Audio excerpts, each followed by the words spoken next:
this is Michel via ten Sorbet, and this is a new episode of Wojennik TV. Today I will be taking you to the Italian front during World War I. A very rarely exploited subject in wargaming because most wargames covering World War I concentrate on the Western Front. But here, the Italian front. This game was published in 2019 by Acies Edizioni and it is called Durchbruch, the Austro-German attack at Caporetto.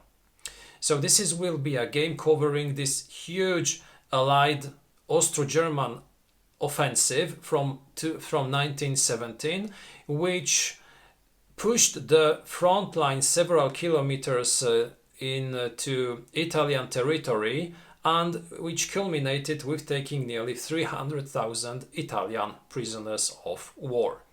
This was a huge disaster for the Italian forces, and only a very stubborn defense managed to secure the front line. The government was changed, the supreme commander was also changed in Italian forces. The Western Allies sent 12 divisions in order to reinforce their Italian ally, and the situation was stabilized. But 1 year later, on the 24th of October 1918, a huge counterattack by the Italian forces broke through the Austrian lines this time and culminated in the huge victory of Vittorio Veneto. So both battles were fought in October, one in 1917, the second one in 1918. Today, Durchbruch, a game covering the 1917 German-Austro breakthrough. This operation, codenamed Waffentreue, Brotherhood of Arms, was a very successful one from the German and Austrian point of view, although it didn't achieve all its goals because it was an operation which was supposed to knock down Italy completely of the war. As we all know, it didn't finally happen. The game was designed by Enrico Acerbi and it is for 2 players, but it is also possible to play it solitaire, and I have already played it solitaire. I have even showed you the game during an extensive after-action report presented in Polish on our channel. So today I would like to present you Durchbruch. I would like to show you the components, then I would like to briefly explain how the game works, what are its basic mechanics, and at the end I would like to give you my final thoughts and the final recommendation: is this a game worth playing? So let's begin. Now let's take a look at the components of Durchbruch. Here is a look at Durchbruch, the Austro-German attack at Caporetto, October 1917. The game is meant to be played by 2 players. One of them will be controlling the Austro-German forces trying to break through the Italian defense line at Caporetto. Now, this was a very bloody battle, a very costly battle for the Italian troops.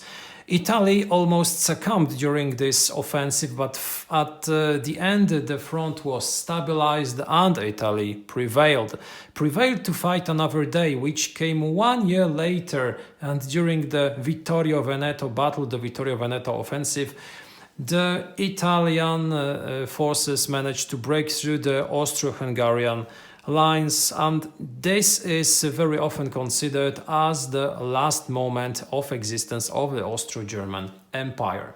Now, as you can see, the battlefield is depicted on 2 big sized maps which are linked one to another to recreate the whole battlefield. The battlefield presents the terrain features which were on the battlefield during the offensive launched by the Austrians and the Germans. The main feature is the Isonzo River, which passes through the entire board and which very often is also the front line. Now, as you can see, we have also some very high mountains. The Isonzo Valley is in some places of the map the only flat space apart from huge mountain peaks. Now, the Two sides were separated by a no man's land area, and those are depicted on the map because both sides start the game on the front line in the trench line, which is red for the Austrians, for the Germans, and green for the Italians. We have several trench lines, but the first trench line is extremely important because there are some additional rules governing moving through such trench lines or attacking such trench lines. During the game, the Austrians and the Germans will try to break through the Italian line and to score points, because at the game's end, and it doesn't depend on the scenario, it's a general rule, we will be counting the Austro-German points. In order to win, the German and Austrian side has to score a certain number of points. Those points are scored for controlling strategical places, which are indicated on the rule book's back, where you have a list of those points, additionally with the number of victory points, which can vary depending on the day of the offensive when you secure a point, because if you secure it early, it will be worth more points than if you secure it later. Additional points will be granted for destroying enemy combat steps, and finally the Germans and the Austrians can score additional points also by exiting the map by its southern part. So they have to pass through the entire board and exit it by the city of Cividale. If they do achieve this goal, they'll score additional points. Additionally, we can also score some additional points for objectives which are not obvious at the game start, because if we play the longest 10 turn scenario, the German and the Austrian player will choose from one of three different battle plans at the game's start. And those plans, which are the historical Waffentreue plan and also two others, will have some minor tweaks in the scoring rules, because they will govern how victory points are calculated. In some of the plans, for instance, we can receive additional points if some victory locations are secured by a specific corps. In other ones, you will score points for additional terrain feature, which normally isn't as valuable as in this plan. So this is one way of diversifying the game, because we do have three different scenarios in the game. The first one, which is really the shortest one, is played only during the 24th of October. It consists of 2 turns and of a preliminary phase. The second scenario lasts for 4 turns, and the last one, the longest one, is 10 turns long. Each of those scenarios will be played with the same initial setup, with the difference, with some differences, because both sides can place some of their units at a certain distance from their headquarters, or they can also place some special markers, choosing their location in a certain perimeter, in a certain range from a headquarter unit. So the initial setup will vary, but it will in general be quite resembling, because 3 of the German corps will start the game compacted in the northern part of the board, and 1 additional German corps, Austrian corps, will be located on the other part of the board. The Italians will be spread through the entire board with some units even out of command at the game's start. So we have 4 corps each, but the Italians have only 3 on the board at the game's start. They have 1 additional corps which can be used later in the game during one of the later turns. Now, during the game, we'll be using a quite commonly used cheat pool system. Each corps will have their own cheat, which will be drawn from an opaque cup or from another container. But there is one thing which is something quite unique in this game, which is really the most interesting and most important thing which really makes this a game different from others. It's the preliminary phase. Because as I said earlier, we'll be playing a certain number of turns preceded by a preliminary phase. Now this preliminary phase is a phase during which the German and the Austrian side will first of all use their full artillery power in order to launch the preparatory bombardment. And during this bombardment, the Austrians and the Germans can target different things. They can target no man's land or the first trench line of the Italians in order to create passage. Because if we enter no man's land just like that, we'll have to take morale checks and verify if we still can occupy such a space. If we fail, we have to retreat into our own trench. But launching preparatory bombardment, bombarding no man's land, bombarding the first Italian trench line enables us to place those passage markers, which enable us then during movement to pass through such hexes without making morale checks. The second target, which is possible for the Austrians and for the Germans during the initial bombardment, are also the special Italian markers, because the Italian player will receive a certain number of communication stations which will be placed by him face down on the board, somewhere inside a radius next to their core headquarters. At the same time, he'll be using also dummy markers with the same backside and also some other small scale machine gun units with the same backside. So the Germans and the Austrians will not know exactly where those communication centers are located, but if they do manage to hit such a communication center, it will cripple all the units which are inside a perimeter of 9 hexes from such a command station, and those units will have their mobility halved during the first entire turn. So it's up to the German and to the Austrian player to decide how to use this preparatory bombardment. He can concentrate only on one place in order to secure a breach. He can try to secure several breaches. He can also try to target those markers in order to cripple Italian command. So this is an interesting moment. Additionally, after making such a preparatory bombardment, the Austrians and the Germans can launch up to 20 attacks. They can move up to 20 units and then fight with those units during those initial assaults, using some additional column shifts and positive die roll modifiers, so increasing the odds to secure a breach, an initial breakthrough.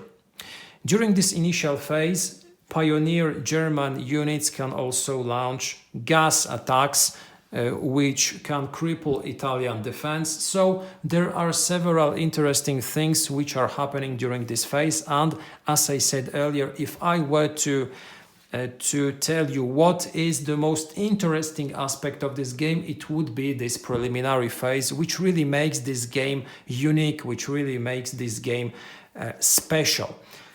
The sequence of the turn played later is quite classical in the way that you'll be just drawing cheats which will enable you to activate units which are inside the core. We have 8 cores in total, as I said. Each core has their own headquarters.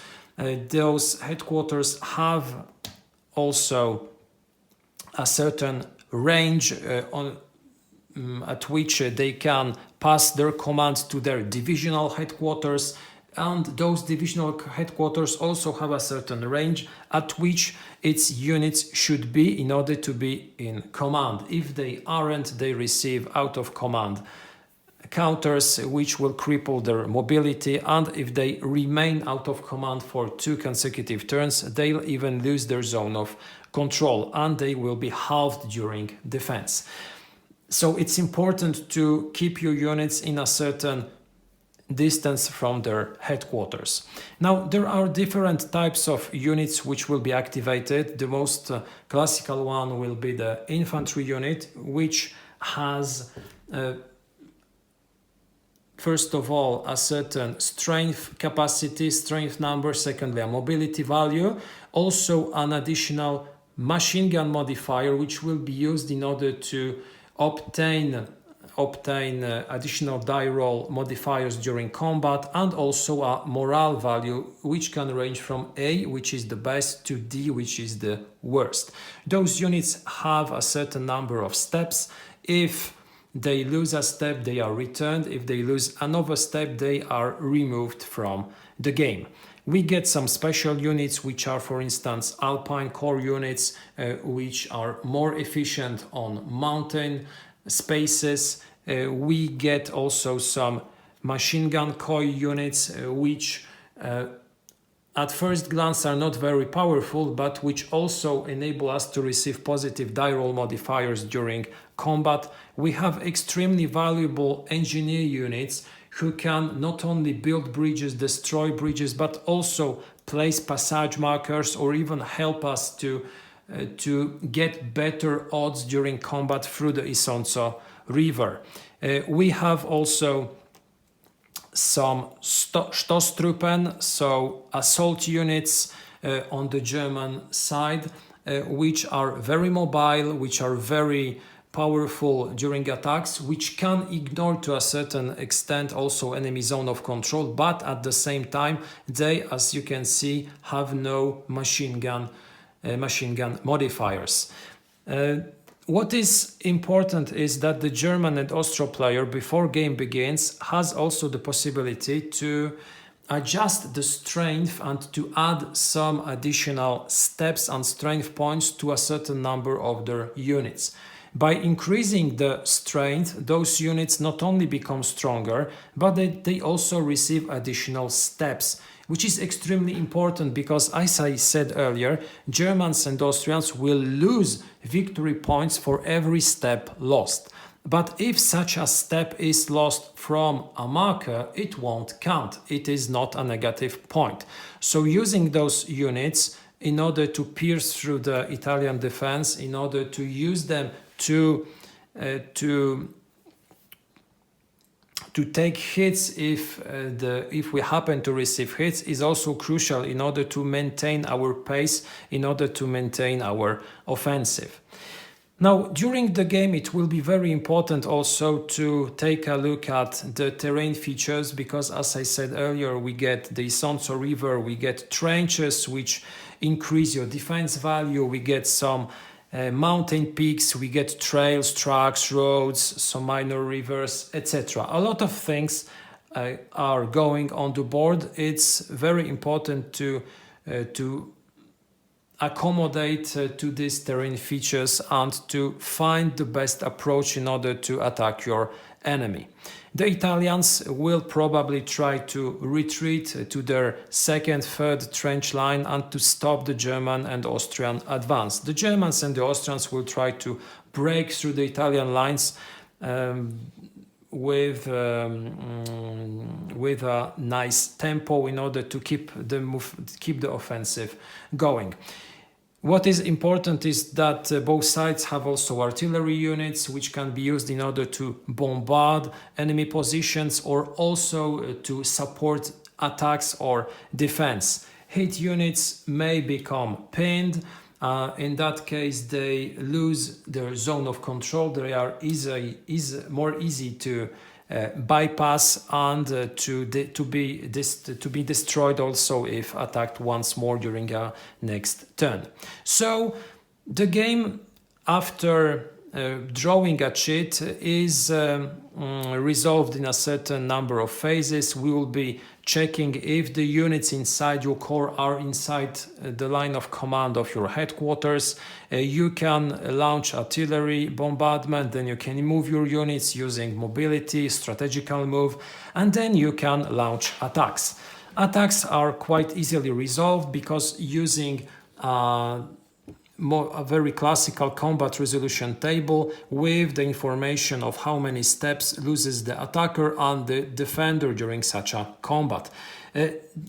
Losing steps not always, taking losses not always means taking step losses, because if we obtain a certain number we can just retreat. But if we obtain more than 3 hits, so 4 or more, we have to take 1 step loss and then also to retreat. If we retreat more than 1 hex, we have to check our morale, to pass our morale. If we fail, we lose another step. If we manage to pass such a morale check, nothing else happens. After resolving all attacks, we pass on to the next cheat and we play so on until the winner is decided at the game's outcome. And that's pretty it when it comes to the basic elements, the basic concepts of Durchbruch. Now let me pass to the conclusion. I'd like to tell you what I think about this game, what are my thoughts about after playing it a few times, what I think are the strong but also the weaker points of this design. At first, let me say that I always enjoy games which are about interesting subjects.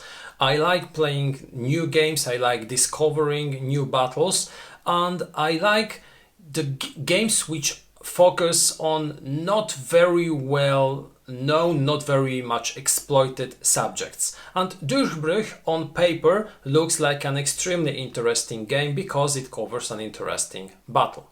And if I were to search for the strongest points of this game, the theme, the subject would be certainly one of them, because there are really few games covering the Italian front during World War I, and Durchbruch is a game which concentrating on this subject is somewhere in a niche which can be appealing to wargamers searching for something interesting.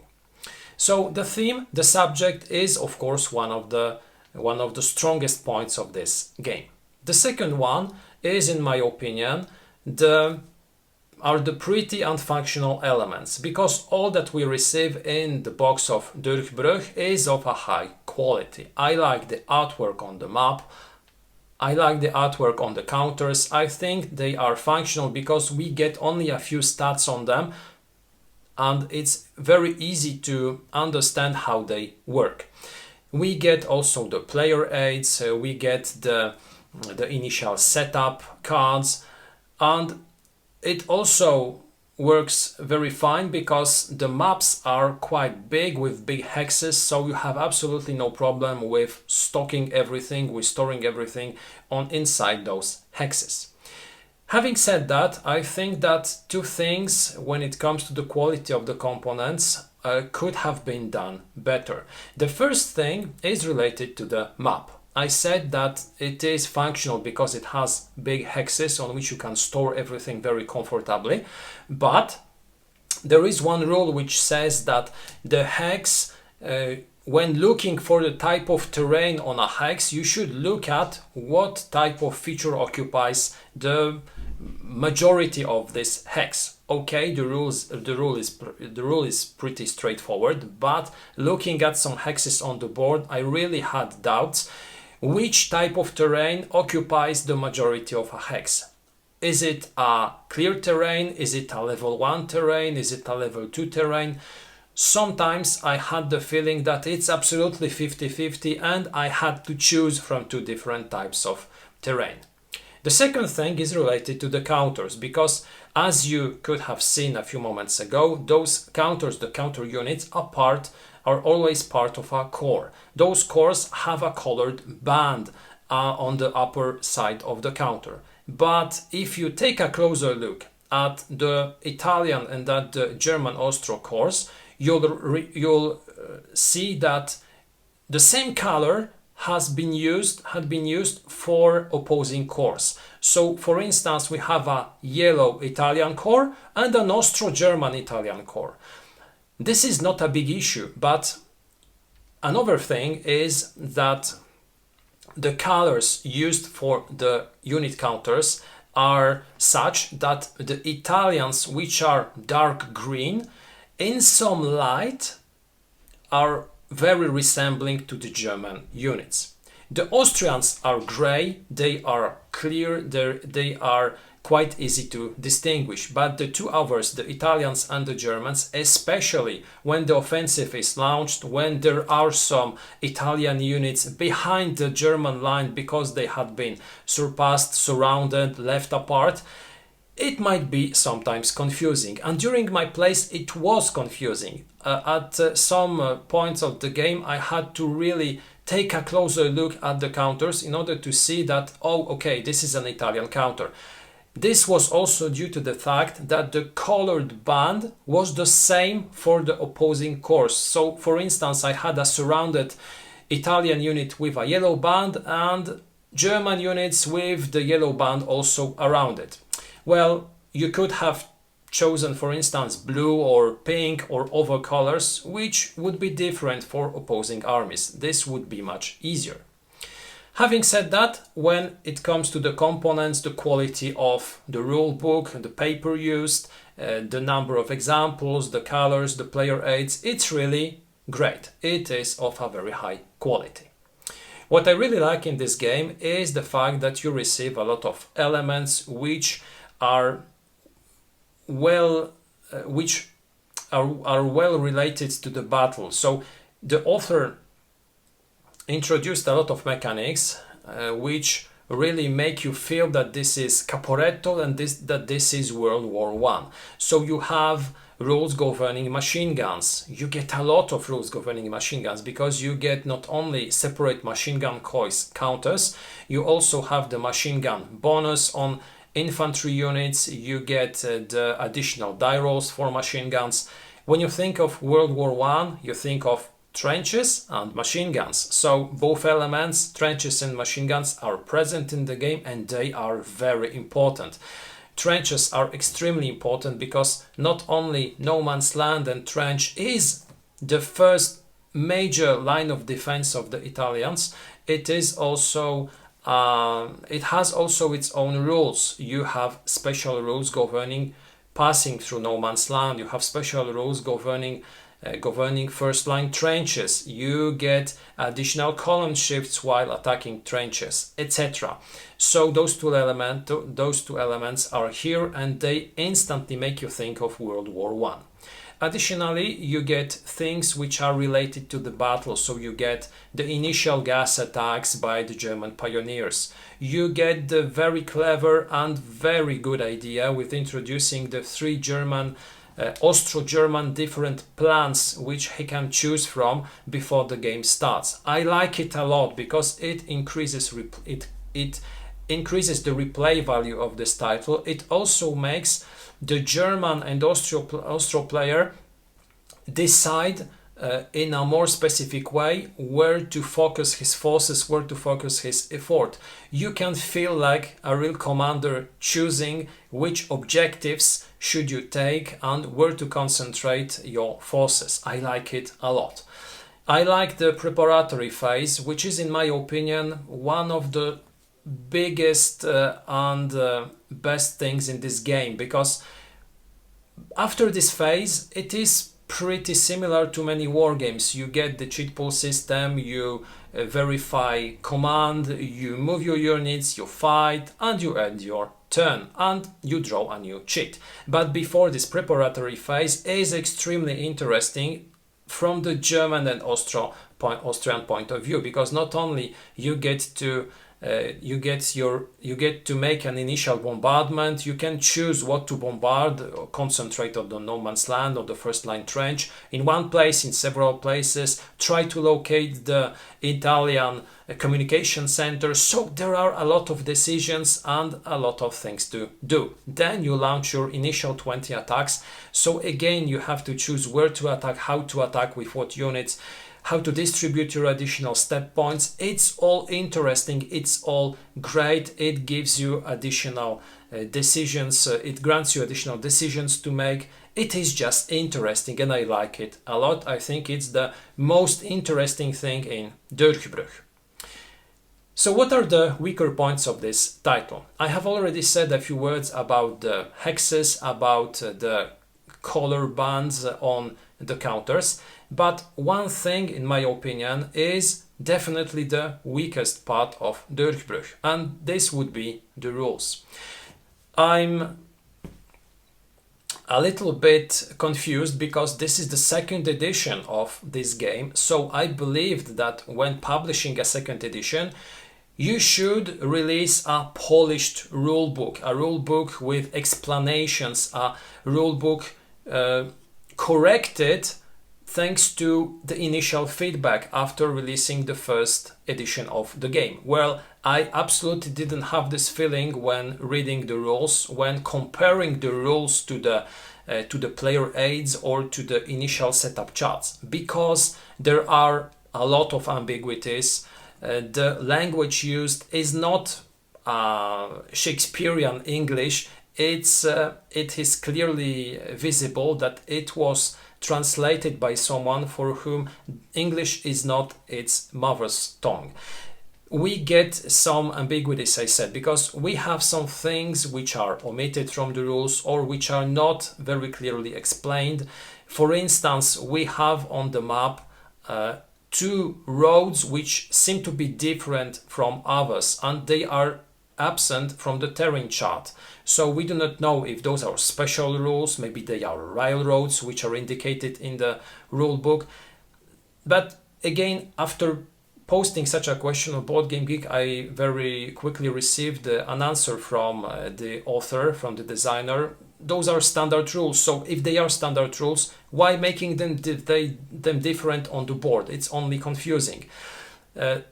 We get things on the player aids which are totally abstract and which are clearly copied from other games, or maybe which are something anachronical from the first drafts of the game, because for instance on the one of the player aids charts we get an information that you get additional die roll modifiers for air cover, for air support. No air units in Durchbruch. So what is this modifier?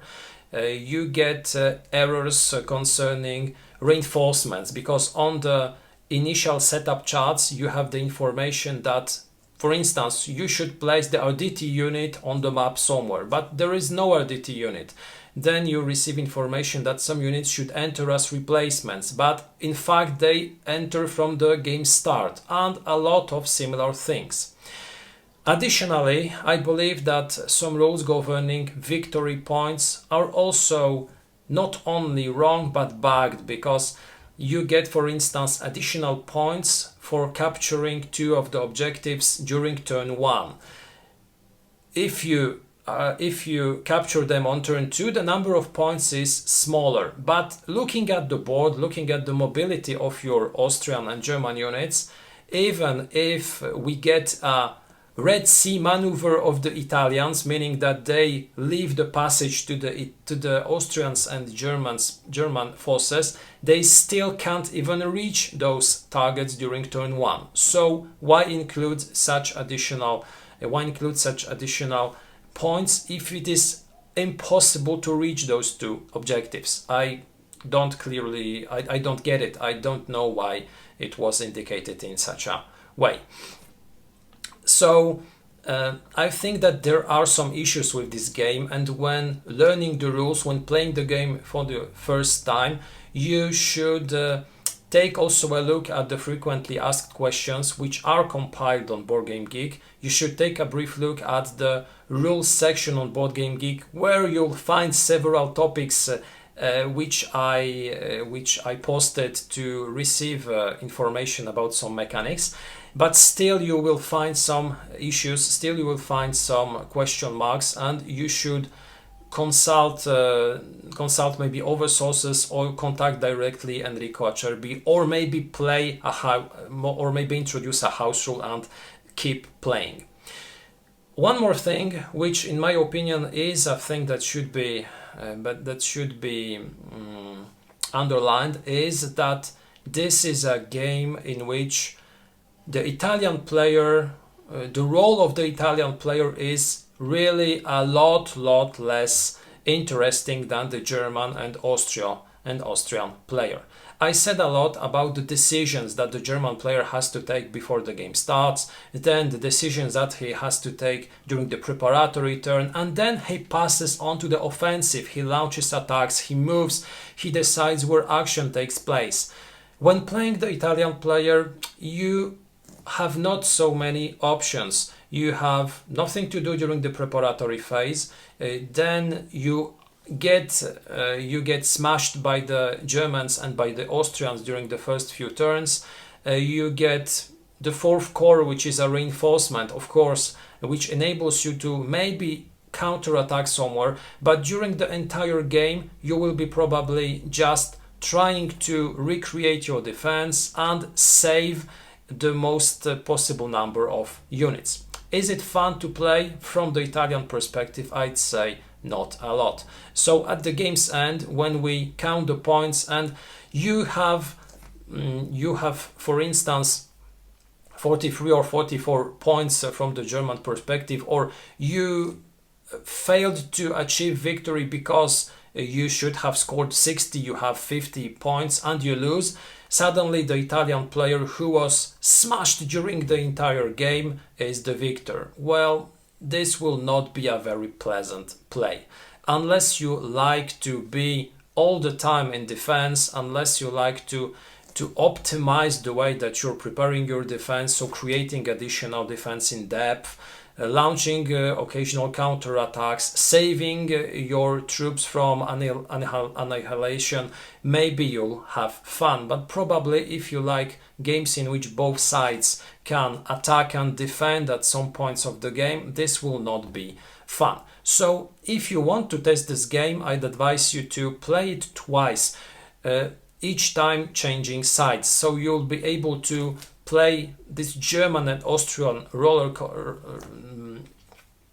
force from both perspectives, and maybe not count the points compared to a certain benchmark, but compare your points acquired with the Germans and the Austrians playing each time. So this is maybe a way to play this game, because played in the classical way, in which you just play the Austrians and the Germans against the Italian and at the end declare victory of both sides, will not be very pleasant. From the Italian perspective, if you're playing the Germans, the Austrians, it will be a pleasant play. Concluding, Durchbruch is an interesting game because it covers an interesting subject. You receive high quality components with interesting mechanics, which quite nicely simulate how the battle for Caporetto looked like, how World War I, this static warfare looked like. A game in which you'll find some interesting mechanics, a game which has a nice game flow. At the same time, a game with several problematic questions concerning rules, with some problematic things concerning victory points calculation.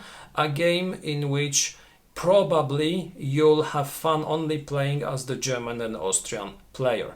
A game that you should try if you like to be on the defensive and to optimize your defenses, or if you have the opportunity to play this game twice, switching sides after first play. This was the review of Durchbruch, the Austro-German attack at Caporetto, published by Acies Edizioni. Thank you a lot for watching this video. I hope that you will revisit our channel in some time. You can also take a look at our other movies and at our Facebook and Instagram accounts. Have a terrific day and see you next time.